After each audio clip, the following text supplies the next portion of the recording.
Hi friends, स्वागत है आपका फिर से हमारे YouTube चैनल पर। तो आज हम आपको कक्षा 12 हिंदी में एक और निबंध लेखन बताएंगे। हमने आपको 2 निबंध लेखन बता दिए हैं जो कि आपके पेपर में 9 नंबर में आते हैं। आज हम आपको एक निबंध लेखन और बताएंगे और बस आपको सिर्फ और सिर्फ 3 ही निबंध लेखन याद करने हैं और आपके 9 नंबर क्लियर हो जाएंगे। यहाँ पर निबंध का नाम है जनसंख्या वृद्धि और उसकी समस्या, उससे संबंधित निबंध है। तो चलिए अब वीडियो को स्टार्ट करते हैं। तो यहाँ पर लिखा है भारत में जनसंख्या वृद्धि की समस्या। हम आपको यही वाला निबंध लेखन बताएंगे जो कि आपके पेपर में कितने नंबर का आएगा, 9 नंबर का। इसे हम दूसरे तरीके से और लिख सकते हैं। ये लिखा है यहाँ पर बढ़ती जनसंख्या रोजगार की समस्या, या फिर आपके पेपर में इस प्रकार से लिखा हुआ आएगा। अगर इस प्रकार से नहीं आया तो ये वाला प्रकार जरूर आएगा। तो यहाँ पर आपको लिखने हैं मेन पॉइंट, मुख्य बिंदु में हमको क्या क्या लिखना है। ये तो मैंने आपको पिछले जो 2 निबंध लेखन बता दिए हैं उसमें लिखकर बता दिए हैं और इसमें भी आपको लिखकर बता रही हूँ। यहाँ पर पहली हेडिंग डालनी है प्रस्तावना, दूसरी है जनसंख्या वृद्धि से उत्पन्न समस्याएं, तीसरा है जनसंख्या वृद्धि के कारण और चौथा है जनसंख्या वृद्धि को नियंत्रित करने के उपाय, और 5वां जो लास्ट में टॉपिक होता है वो हर निबंध लेखन में सेम ही होता है, एक जैसा ही। तो यहाँ पर आपको इसे अंडरलाइन कर देना है बिल्कुल बंद। तो यहाँ पर हम पहले टॉपिक पर चलते हैं। यहाँ पर डाला है, पहला है प्रस्तावना। यहाँ पर आपको लिखना है जनसंख्या वृद्धि की समस्या के सामने विकराल रूप धारण करती जा रही है। जो जनसंख्या वृद्धि है वो क्या कर रही है, विकराल रूप धारण कर रही है, जिसके कारण क्या हो रहा है, उन्हें रहने की जगह नहीं मिल पा रही है। जैसे कि ज़्यादा फैमिली बड़ी होगी और उनका घर छोटा होगा तो उसमें इतनी बड़ी फैमिली कैसे रह पाएगी।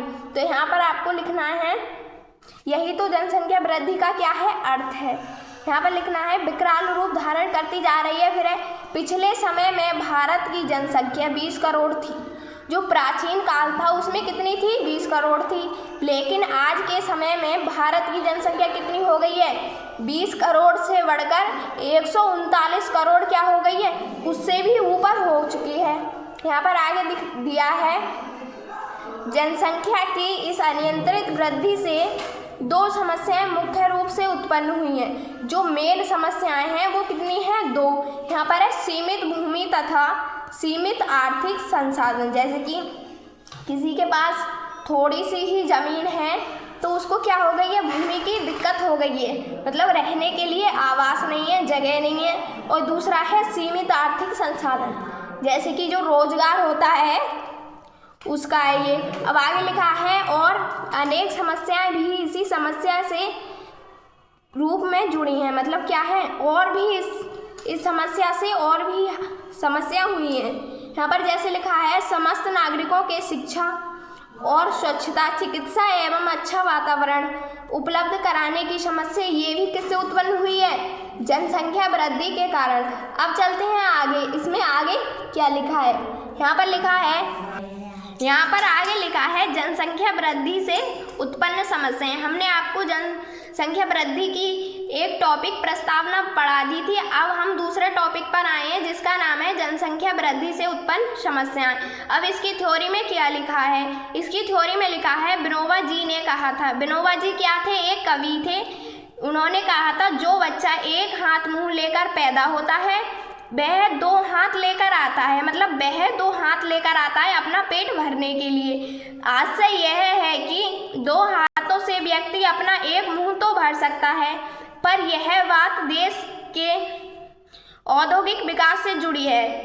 अब आगे लिखा है यहाँ पर, यदि देश की अर्थव्यवस्था बहुत अच्छी हो तो वहाँ रोजगार के अवसरों की कमी नहीं रहती। जैसे कि देश है अगर ज़्यादा अमीर होगा तो वहाँ पर क्या होगा, रोजगार जो मिलता है उसकी कोई कमी नहीं होगी। हम कहाँ पर थे, अवसरों की कमी नहीं रहती। अब आगे लिखा है लघु उद्योगों से करोड़ों लोगों का पेट भरता था। जो पहले उद्योग करते थे, जो कृषि होती है, खेती करते थे, उसमें क्या होता, जो करोड़ों लोग थे उनका क्या होता था, पेट भरता था। अब जो आज का समय है उसमें लिखा है अब बड़ी मशीनों और उनसे अधिक शक्तिशाली कंप्यूटरों के कारण लाखों लोग बेरोजगार हो गए हैं। जैसे कि अब जो कंप्यूटर आ गए हैं, बड़ी बड़ी मशीनें आ गई, उन्होंने क्या कर दिया है, मनुष्यों का काम कम कर दिया है, जिससे के कारण क्या हो रहे हैं, बहुत सारे लोग बेरोजगार हो गए हैं। अब आगे लिखा है, जनसंख्या वृद्धि के समय के साथ एक ऐसी समस्या जुड़ी हुई है जिसका समाधान किसी के पास नहीं है, वो है सीमित भूमि की समस्या। सबसे बड़ी समस्या क्या है जनसंख्या वृद्धि की, वो है भूमि की समस्या। मतलब उन्हें रहने के लिए बिल्कुल भी जगह नहीं मिल रही है। अब आपको स्पेस लेकर लिखना है, जनसंख्या वृद्धि का सबसे बड़ा अभिशाप है किसी देश के विकास को रोक देना। मतलब जनसंख्या वृद्धि का क्या है, मतलब जो देश हो रहा है उसका विकास हो रहा है, उन्नति हो रही है, जो आगे बढ़ रहा है, उसके कारण क्या हो रहा है, वो रुक रहा है, क्योंकि देश का सारा पैसा कहाँ लग रहा है, बेरोजगारों को रोजगार देने में। तो यहाँ पर लिखा है, क्योंकि बढ़ती हुई जनसंख्या के लिए खाद्यान्न, जो खाने का सामान होता है उसे बोलेंगे खाद्यान्न, और रोजगार जुटाने में ही देश की सारी क्या लग रही है, शक्ति लग रही है। फिर है जिससे अन्य किसी दिशा में सोचने की शक्ति नहीं रहती। जब सारा ही समय देश को मतलब बेरोजगारों को रोजगार मतलब पेट भरने के लिए दिया जा रहा है देश की शक्ति, तो उसे आगे सोचने की क्या नहीं मिल रही है, समय नहीं मिल रहा, और उसके पास पैसा नहीं बच रहा है। अब अगला टॉपिक है, यहाँ पर लिखा है जनसंख्या वृद्धि के कारण, मतलब जनसंख्या वृद्धि किन किन कारणों से होती है। तो यहाँ पर लिखा है, प्राचीन भारत में आश्रम व्यवस्था तथा मनुष्य के व्यक्तिगत एवं सामाजिक जीवन को नियंत्रित कर व्यवस्था किया गया था। मतलब पहले के जो लोग थे उनको क्या किया था, आश्रम में, क्योंकि जो पहले के लोग थे, प्राचीन लोग जैसे कि राम रहते थे, वो कहाँ पर उन्होंने पढ़ाई कहाँ पर की थी, आश्रम में की थी, और उनका क्या था, व्यक्तित्व एवं सामाजिक जीवन क्या था, नियंत्रित कर व्यवस्थित किया गया था। मतलब ज़्यादा वो नियमों से चलते थे। यहाँ पर लिखा है, 100 वर्ष की संभावित आयु का केवल चौथाई भाग 25 वर्ष गृहस्थ जीवन के लिए था। मतलब जो पहले के लोग थे उनकी शादी कितने वर्ष की आयु में होती थी, तो उनकी शादी होती थी 25 वर्ष की, 25 से कम वर्ष की आयु में नहीं होती थी। यहाँ पर लिखा है 25 से अधिक वर्ष की आयु में क्या करते थे, वो गृहस्थ जीवन मतलब शादी करते थे और अपना परिवार बनाते थे। यहाँ पर लिखा है, व्यक्ति का शेष जीवन शारीरिक, मानसिक एवं आध्यात्मिक, और जो बचा हुआ जीवन था 100 वर्ष में से 25 में तो उन्होंने शादी कर ली, और जो आगे का जीवन था वो कहाँ पर बीतता था, वो बीतता था शारीरिक, मानसिकता एवं आध्यात्मिक शक्तियों, मतलब शरीर को ठीक करने में, और जो दिमाग होता है उसको मतलब कोई भी वेद है, पुराण है, उनको पढ़ने में बीतता था। अब यहाँ पर है, शक्तियों के विकास तथा समाज सेवा में ही बीतता था। मतलब वो समाज सेवा करने में अपना सारा समय बिता देते थे। यहाँ पर लिखा है, जिसमें व्यक्तिगत सुख भोग की गुंजाइश कम थी।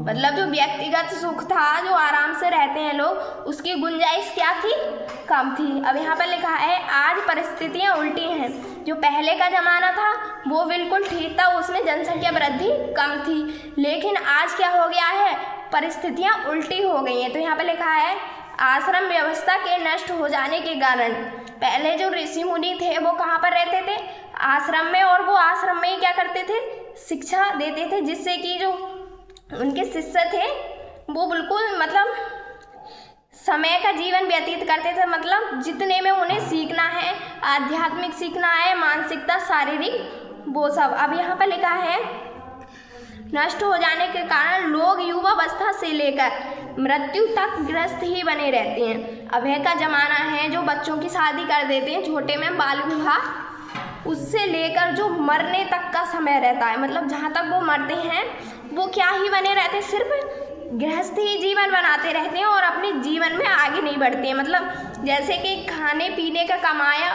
और खाया और ऐसे ही उनका जीवन किया हुआ चलता रहा, और उनका जीवन ऐसे ही चलता रहता है, कहाँ तक, जब तक कि उनकी मृत्यु होती है। यहाँ पर लिखा है, गृहस्थ ही बने रहते हैं, फिर है जिससे संतानों की उत्पत्ति में निरंतर वृद्धि हो रही है। जिससे क्या हो रहा है, जब वो घर पर ही रहेंगे, आगे का नहीं सोचेंगे, तो क्या होगा, उनकी संतानों में वृद्धि होगी। अब यहाँ पर स्पेस देकर ही आपको लिखना है, ग्रामों में कृषि योग्य भूमि सीमित है। मतलब जो गांव होते हैं उनमें क्या है, जितने में हम कृषि मतलब खेती कर सकते हैं उतनी ही क्या है जमीन उपस्थित है। यहाँ पर लिखा है सरकार द्वारा भारी बढ़ावा दिए जाने से कुटीर उद्योग चौपट हो गए हैं। फिर आगे लिखा है जिससे गांव का आर्थिक ढांचा लड़खड़ा गया है। अब आगे लिखा है जिस कारण वहाँ रोजगार अनुपलब्ध होते जा रहे हैं। मतलब जो रोजगार है उसके अवसर क्या हो रहे हैं, अनुपलब्ध, मतलब उसे उनको मिलने की संभावना बिल्कुल ही नष्ट होती जा रही है। अब यहाँ पर है जिससे ग्रामीण युवक शहर की ओर भाग रहे हैं। जो गांव के नव युवक होते हैं वो कहाँ भाग रहे हैं, शहर की ओर। किसकी तलाश में, पैसे की तलाश में और रोजगार की तलाश में। आगे लिखा है उधर शहरों में प्रायः सिनेमा या दूरदर्शन पर ही निर्भर रहना पड़ता है। जो शहर होते हैं उसमें फिल्मी दुनिया होती है, वो सिर्फ और सिर्फ फिल्मों को एडिट करना बनाना उस पर ही क्या रहते हैं, निर्भर रहते हैं, और उनको क्या होता है, उसमें पैसे मिलते हैं। अब यहाँ पर आगे लिखा है जो कि युवाओं के जीवन का प्रचार कर वासनाओं को उभारता है। मतलब जो भी क्या करते हैं, जो युवा लोग फिल्म बनाते हैं वो क्या करते हैं, मतलब युवाओं की ही फिल्म बनाते हैं और उनका ही प्रचार करते हैं। और जो युवा लोग होते हैं जो शहरों में जाते हैं उनको क्या कर रहे हैं, वासनाओं का शिकार बनाते हैं। यहाँ पर अब चलते हैं आगे। यहाँ पर आगे लिखा है, तो यहाँ पर लिखा है अगला टॉपिक है जनसंख्या वृद्धि को नियंत्रित करने के उपाय। मतलब जो जनसंख्या वृद्धि है जो बढ़ रही है, जिसके कारण अनेकों समस्याएं उत्पन्न हो रही हैं, उसको हम नियंत्रित कैसे कर सकते हैं, उसको कैसे रोकते हैं हम। तो यहाँ पर लिखा है थ्योरी में इसकी जनसंख्या वृद्धि को नियंत्रित करने का सबसे स्वाभाविक और कारगर उपाय तो संयम ही है। फिर आगे लिखा है इससे नर नारी देश समाज सभी का कल्याण होगा। मतलब नर और नारी अलग अलग रहेंगे तो उनका क्या होगा, जो शारीरिक और आध्यात्मिक शक्तियां हैं उनका क्या होगा, विकास होगा, जिसके कारण क्या होगा, समाज का भी कल्याण होगा। यहाँ पर लिखा है भारत अपने प्राचीन स्वरूप को पहचान कर फिर आगे है अपनी प्राचीन संस्कृति को उज्जीवित करे। फिर आगे लिखा है प्राचीन भारतीय संस्कृति जो अध्यात्म का प्रधान है। फिर लिखा है कि उज्जीवन से लोगों में की ओर स्वाभाविक प्रवृत्ति बढ़ेगी। फिर लिखा है इससे भारत में बढ़ती जनसंख्या पर क्या होगा, रोक लगेगा। जब जो होंगे मेल और फीमेल, जब ये दो अलग अलग रहेंगे तो इनमें जनसंख्या की वृद्धि होगी और वो क्या होगी, कम होगी। जब एक दूसरे को देखेंगे ही नहीं तो उनमें क्या होगा, जनसंख्या वृद्धि बिल्कुल ही कम होगी। और वो किस में ध्यान लगाएंगे, आध्यात्म की ओर क्या लगाएंगे, ध्यान लगाएंगे। तो यहाँ पर लिखा है जहाँ तक कि परिवार नियोजन की कृत्रिम उपायों के आलम्बन का प्रश्न है, वहाँ पर लिखा है उनका भी सीमित उपयोग किया जा सकता है। जैसे कि यहाँ पर लिखा है वर्तमान युग में जनसंख्या की अतिवृद्धि पर तत्काल प्रभाव नियंत्रण के लिए गर्भ निरोधक औषधियों, जो गर्भ होता है उसको रोकने वाली औषधियाँ एवं उपकरणों का प्रयोग आवश्यक हो गया है। यहाँ पर लिखा है सरकार ने अस्पतालों और चिकित्सालयों में नसबंदी की क्या कर दी है, व्यवस्था बना दी है। यहाँ पर अब इसका एक लास्ट टॉपिक बचा है, वो है यहाँ पर लिखा है उपसंहार।